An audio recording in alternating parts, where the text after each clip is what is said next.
want to take a moment to talk to you for just a second.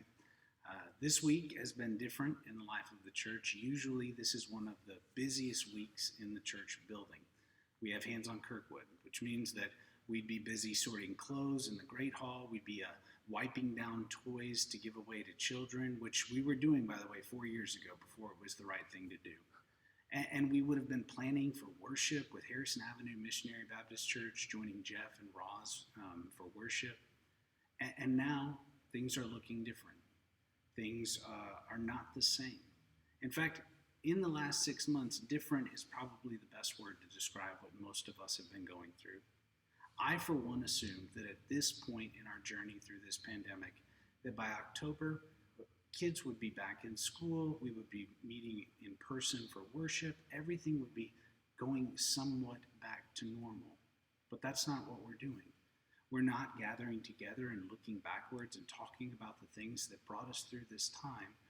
Instead, what we're doing is trying to figure out, what are we doing going forward?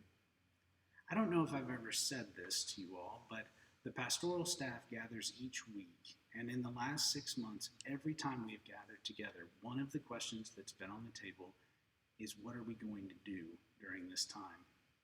We had this goal of trying to keep everything running the same, keep things going. And one of the questions we always ask is, how can we get back together for worship? This time of a pandemic, though, we have not been wasting. We've been trying a few different things. You may have participated in the lawn concert series that we've been having here over the past several weeks, and we have a couple more concerts coming up that I would encourage you to attend. This concert series was not just a time where we could gather together as a community, masked and physically distanced, of course, but it was also a time to support some of our local artists as they are having a really hard time right now. If you were here last week for the Brian Owens concert, you heard him say it was the second time that they had actually gotten together and led a concert since March. We've had to move almost everything we do into an online platform.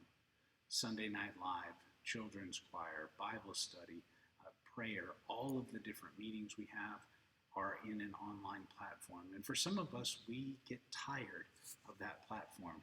We're in it all day at work, and we don't want to add another thing to it, and I understand that. At the same time, I would encourage you to do what you can to stay connected. One of the questions that comes up in the midst of whenever we get together is, when are we going back to in-person worship? Now, we have been asking that question, like I said, for the past 5 to 6 months, and we've had different groups, primarily property and space, exploring all sorts of ideas. Things like ionization and filtration, and how many times does the HVAC system turn over in an hour? How much fresh air comes in? We're asking all of these questions.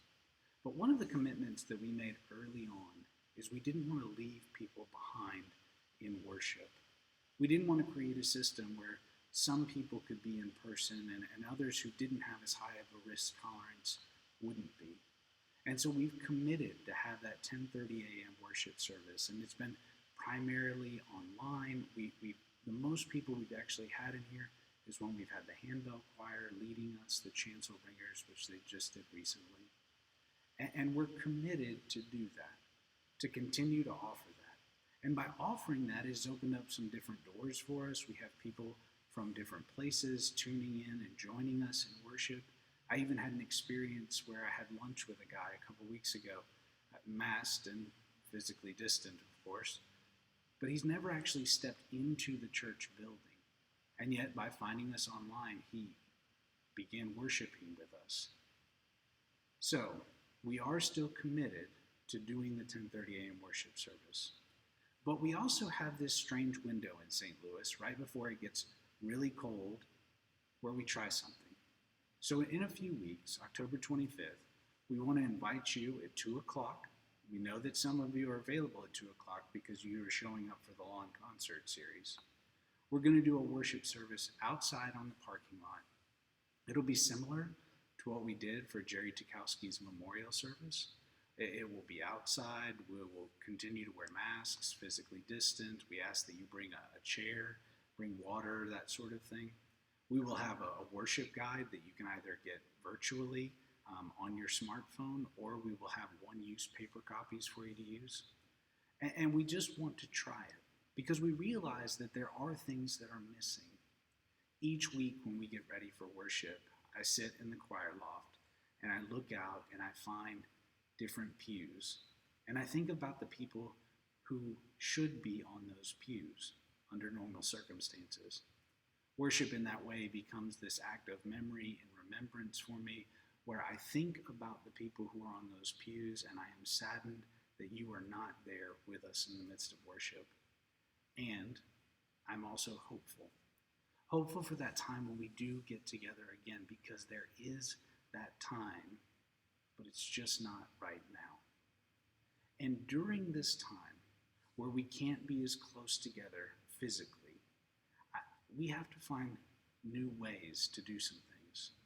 So Sunday school teachers, if you want to gather for Sunday school anywhere on the church property, please do. Prayer time needs to happen. If you want to join us for prayer, talk to us. We'd love to do that sort of thing. But here's what I'd like you to try this week. I'd like you to try something that might sound old in some ways. I want you to look through the church directory, and if you don't have one, shoot us an email or give us a call. We can make paper copies available under the porte-cochere. We would be glad to do that. I want you to look through the directory, and I want you to pick out one person. Now, I want you to pick out one person that you're not having normal contact with, and maybe a person that you haven't spoken to since this all began. And I want you to think about that person, and I want you to write them a short note or a letter. Not a text, not an email, but an actual physical note. Maybe it's to one of the children in our church who are having to learn both online and in hybrid models and some fully in person, and you want to encourage them in that. Maybe it's for one of our older adults who's in some sort of assisted living situation and is feeling isolated right now. And you just want to write them a note and say, I miss seeing you. I miss worshiping with you. Maybe it's for one of these parents who are trying to fill all sorts of roles right now, and they need encouragement along the way. Or maybe it's just a person that you used to shake hands with during the passing of the peace, and you haven't talked to in a while. I want to challenge you to try that, to find ways to connect together, so that when we do gather together again, it won't be so strange. Until we can join together and worship again,